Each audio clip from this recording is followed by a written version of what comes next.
मानव समाचार, मानवता के हक में। आसिफ साहब आगे बढ़ो, हम तुम्हारे साथ हैं। जिंदाबाद जिंदाबाद, आसिफ साहब जिंदाबाद, जिंदाबाद जिंदाबाद, आसिफ साहब जिंदाबाद, आसिफ साहब आगे बढ़ो, हम तुम्हारे साथ हैं। आसिफ साहब आगे बढ़ो, हम तुम्हारे साथ हैं। आसिफ साहब जिंदाबाद। कि 1999 से मेरा राजकीय जीवन की शुरुआत हुई। सियासी सफ़र मैंने शुरू किया। मालेगांव शहर यूथ कांग्रेस का जनरल सेक्रेटरी से लेकर एमएलए तक, नगर सेवक, महापौर, आमदार, कांग्रेस पार्टी का जिला अध्यक्ष तक का मेरा सफ़र रहा और बहुत संघर्ष कि शहर के विकास के लिए, शहर के डेवलप के लिए, शहर के युवकों के डेवलप के लिए, शहर के नौजवानों के रोज़गार के लिए, शहर के और महाराष्ट्र के मुसलमानों को रिजर्वेशन मिले, आरक्षण मिले, एजुकेशन में, सरकारी नौकरियों में।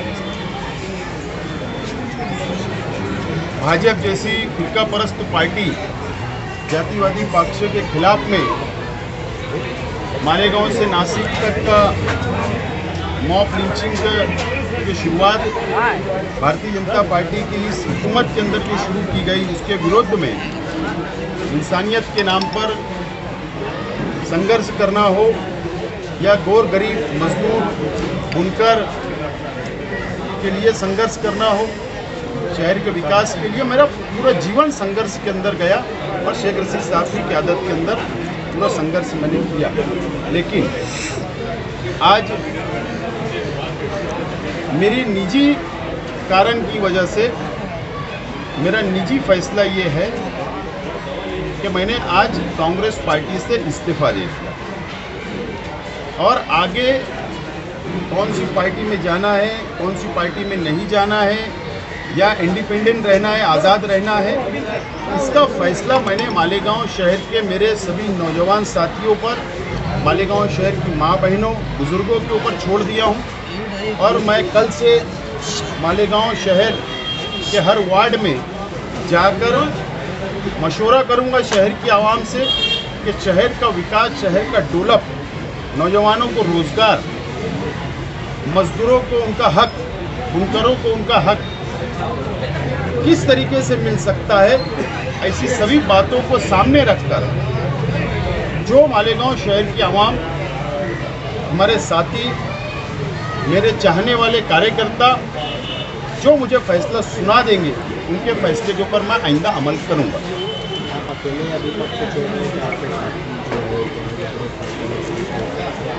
तो मुझे लगता है कि यहाँ पर जो आज की प्रेस कॉन्फ्रेंस में जितने माजी नगर सेवक या हमारे नौजवान साथी या हमारे सभी साथी जो नज़र आए, ये कांग्रेस पार्टी के कोई भी पद पर या कोई भी सेल के पद पर नहीं है, कोई भी ओहदे पर नहीं है। मैं क्रियाशील मेंबर, प्रांतिक सदस्य, महाराष्ट्र प्रदेश कांग्रेस कमेटी का मैं सदस्य था। इसके लिए मुझको आज कांग्रेस पार्टी से और प्रांतिक सदस्य से मैंने आज इस्तीफा दिया। आए हुए हमारे सभी उर्दू, मराठी और इलेक्ट्रॉनिक मीडिया के हमारे सभी साथी, मैं मेरी तरफ से आप सब लोगों का बहुत बहुत स्वागत करता हूं, आप लोगों का इस्तकबाल करता हूं और विशेष जो हमारे मनमाड़ से सभी मीडिया के साथी आए हैं, मैं आप लोगों का बहुत बहुत आभारी हूँ कि आप एक शॉर्ट टाइम में आप लोग ने इस प्रेस कॉन्फ्रेंस को, मेरी विनती को मान रखा और आप आए। मैं आपको बहुत बहुत आभारी हूँ। मेरे साथ मेरे सभी साथी यहाँ पर, कई माजी नगर सेवक, कई हमारे नौजवान साथी, यूथ हमारे साथी बैठे हुए हैं। मैं आप सभी लोगों का बात शुरू करने से पहले वापस एक मर्तबा शुक्रिया अदा करता हूँ। आप लोग जानते हैं कि मैं जिस परिवार से मेरा ताल्लुक है, शेख रशीद साहब मेरे वालिद हैं और एक हमारा घराना जो है सियासी है और 84 से 1984 से शेख रशीद साहब का राजकीय जीवन की शुरुआत एक नगर सेवक पद से शुरू हुई और कांग्रेस पक्ष के साथ आज तक है। और मेरा राजकीय जीवन, मेरा सियासी सफर 1999 में शुरू हुआ, जो मैं यूथ कांग्रेस का मालेगांव शहर यूथ कांग्रेस का जनरल सेक्रेटरी का मैंने पद संभाला और यूथ कांग्रेस को और कांग्रेस पक्ष को बढ़ाने के अंदर मेरा एक बहुत बड़ा हिस्सा मालेगांव शहर के अंदर लगा। उसके बाद मैं 2002 में पहली मर्तबा नगर सेवक हजार कोली से चुनकर आया। उसके बाद 2005-2007 तक मैं मालेगांव महानगर पालिका मालेगांव म्युनिसिपल कॉर्पोरेशन का मेयर रहा। 2007 से 2012 तक दोबारा मैं काउंसिलर बना, कारपोरेटर बना, गठ नेता बना कांग्रेस पार्टी का। 2011 में मैं मालेगांव शहर जिला कांग्रेस कमेटी का सदर बना, अध्यक्ष बना और कांग्रेस पार्टी को बढ़ाने के अंदर जो संघर्ष मैंने किया वो शहर की आवाम के सामने है। 2014 में कांग्रेस पक्ष ने मुझे मालेगांव शहर विधानसभा का उम्मीदवार बनाया और मालेगांव शहर की आवाम ने मुझको महाराष्ट्र असेंबली के अंदर भेजा और उसके बाद 2019 का इलेक्शन मैं हार गया। लेकिन आप लोग और ये शहर इस बात का गवाह है कि मेरा पूरा जीवन शेख रशीद साहब के नेतृत्व में, पूरा जीवन मेरा राजकीय जीवन पूरा संघर्ष का रहा। चाहे वो नगर सेवक से लेकर आमदार तक, और आमदार रहते हुए भारतीय जनता पार्टी और शिवसेना की सरकार के टाइम जो संघर्ष करा मैंने, वो आपके सामने है। मुस्लिम आरक्षण का इशू लेकर मालेगांव शहर से मुस्लिम समाज के युवकों को, मुस्लिम समाज के हमारी लड़कियों को, लड़कों को एजुकेशन के अंदर आरक्षण मिले, शिक्षण में आरक्षण मिले, उसके लिए 300 किलोमीटर की पद यात्रा। उसके बाद जब मोदी सरकार आई और जब मॉब लिंचिंग की वारदात पूरे देश के अंदर जब बढ़ने लगी, तो मालेगांव शहर से नासिक इंसानियत बचाओ, मानवता, एकता के लिए पद यात्रा नासिक तक गया। उसके बाद फिर मुस्लिम आरक्षण के लिए 2017 में उस कार्यकाल के अंदर फिर मैं आमदार था, तो भिवंडी से मुंबई। तो ये पूरा जीवन मेरा एक संघर्ष के लिए रहा और कांग्रेस पार्टी को बहुत योगदान मैंने दिया।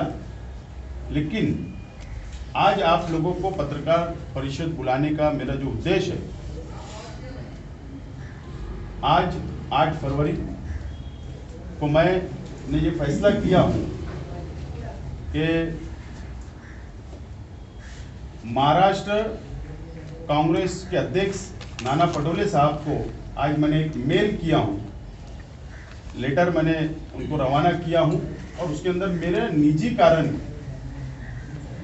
मैं अब कांग्रेस पार्टी में काम नहीं कर सकता। ये मेरा निजी फैसला है और इसके लिए मैंने कांग्रेस पक्ष से राजीनामा भेजा हूं और कांग्रेस पार्टी से राजीनामा देने के बाद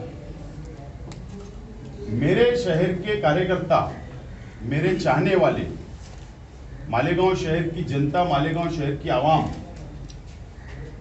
से जो भी आगे का पॉलिटिक्स में कहाँ रहना है, किस दिशा के अंदर जाना है, कौन से रास्ते पे जाना है, समाज के अंदर क्या काम करना चाहिए,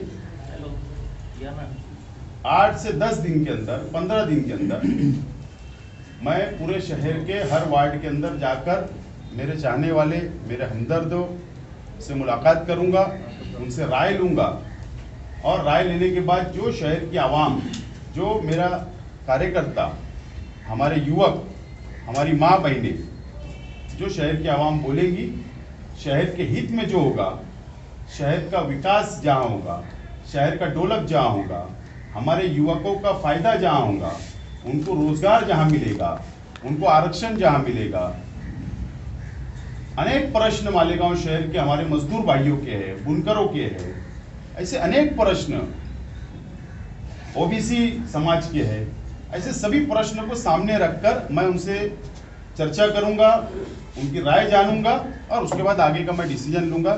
लेकिन आज मैं दोबारा इस बात का ऐलान करता हूं कि मैं कांग्रेस पार्टी से आज मैंने इस्तीफा दे दिया हूं। ये आप लोग भी नोट कर ले और मालेगांव शहर की आवाम भी इस बात को नोट कर ले। बस इतना ही बोलने के लिए आज की पत्रकार परिषद बुलाई। पीछे राष्ट्रवादी कांग्रेस पार्टी से आपकी कुर्बत बड़ी, कई दफे मुलाकात की है, तो क्या राष्ट्रवादी में जाएंगे आप? राष्ट्रवादी ही क्यों,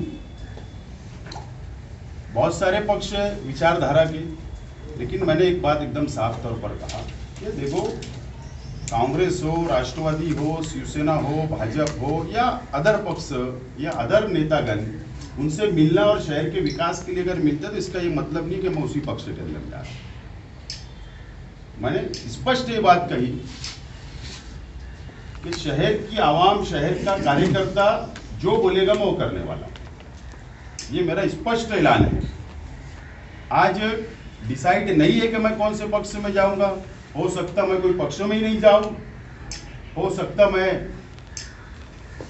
इंडिपेंडेंट रहूं, लेकिन शहर की आवाम जो फैसला देगी, जो शहर का कार्यकर्ता बोलेगा मैं वो करने वाला हूं। आपका पूरा परिवार इतने सालों से कांग्रेस से जुड़ा, अचानक ये फैसला लेने की वजह? ऐसा है कि आज ही सब मैं बात बता दूंगा तो उचित नहीं होगा। मैं चाहता हूं कि आपके माध्यम से महाराष्ट्र प्रदेश कांग्रेस कमेटी को मैसेज जाए, लोकल मीडिया के माध्यम से शहर की जनता को बात पता चल जाए। और मैंने कहा कि मैं कल से शहर के दौरे पर निकलूंगा, हर वार्ड में जाऊंगा, कार्यकर्ताओं से मिलूंगा और मेरी क्या समस्या थी, क्या वजह से मैंने कदम उठाया, मैं शहर की जनता के सामने रखने वाला। नाराजगी की कुछ तो वजह होगी। नहीं, कांग्रेस पार्टी छोड़ने के लिए बड़ा दुख भी हो रहा है।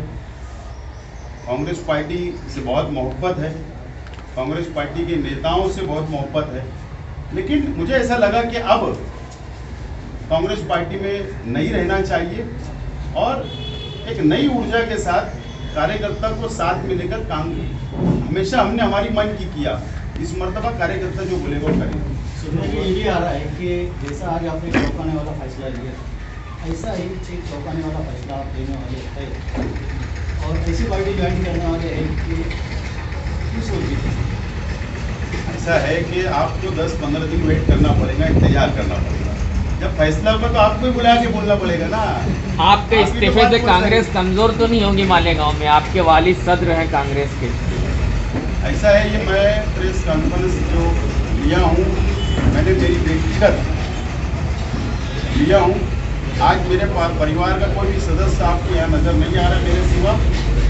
अब ये सारी बातें जो है मैं कार्यकर्ताओं से मशवरा करके आगे बढ़ूंगा, फिर उसके अंदर नुकसान और भी पार्टियों का हो सकता है। जरूरी थोडी है कि कांग्रेस पार्टी का नुकसान हो जाए। वरिष्ठ पातळीवर तुमचं ते मन धरणे गेली वरिष्ठ पातळीवर तुमचं मन धरणे गेली वरिष्ठ नेत्यांनी। किसी ने आपको नहीं, ऐसा है कि बहुत विचार करके ये फैसला मैंने लिया। अगर मुझे दोबारा उसी जगह जाना था तो मैं ये फैसला ही नहीं लेता। और मैंने मेरी भावना मेल के माध्यम से मेल कर दिया हूँ, पोस्ट से मैं लेटर भी भेज दे रहा हूँ और मुझे नहीं लगता मैं वापस हो सकता। यानी ये तय है कि दोबारा कांग्रेस में आप नहीं हैं। अगर इस्तीफा कबूल नहीं हुआ तो आप क्या करेंगे? मैं बोल रहा हूँ कि मैंने बहुत सोच समझ के फैसला लिया हूँ। अब इंशाल्लाह आगे ही देखूंगा, पीछे मुड़ के नहीं। राष्ट्रवादी काँग्रेसचं महानगर जिल्हाध्यक्ष पद इथे रिक्त ठेवण्यात आलेले, ते पद तुमच्यासाठी रिक्त ठेवण्यात आलेले मला असं माहिती. पद्धतीनं सांगताय. मला माहिती सर, विषय ऐसा है, ये राष्ट्रवादी कांग्रेस पार्टी का मैं सिर्फ वो विकास नीति के लिए, शहर के विकास के लिए, शहर के डेवलप के लिए मैं मिलता रहा। लेकिन पक्ष के संदर्भ में किसी भी पक्ष से कोई चर्चा नहीं हुई है। मुन्ना साहब कोई तो वजह होगी जो आप कांग्रेस छोड़ रहे वजह बताऊंगा ना, थोड़ा तुमको भी मटेरियल होना चाहिए ना। अभी आज ही सब मटेरियल लेंगे, फिर आगे क्या करेंगे तुम? ठीक आहे, तुम्ही तर हा थोडा निर्णय सिंपल. घेतला, मात्र तुम्ही तुमच्या वडिलांची याबद्दल चर्चा केलेली आहे का? काही चर्चा नाही, ती चर्चा केलेली नाही. त्यांचं काहीच कन्सर्न न घेता तुम्ही हा वैयक्तिक निर्णय घेतलेला आहे. ओके ठीक.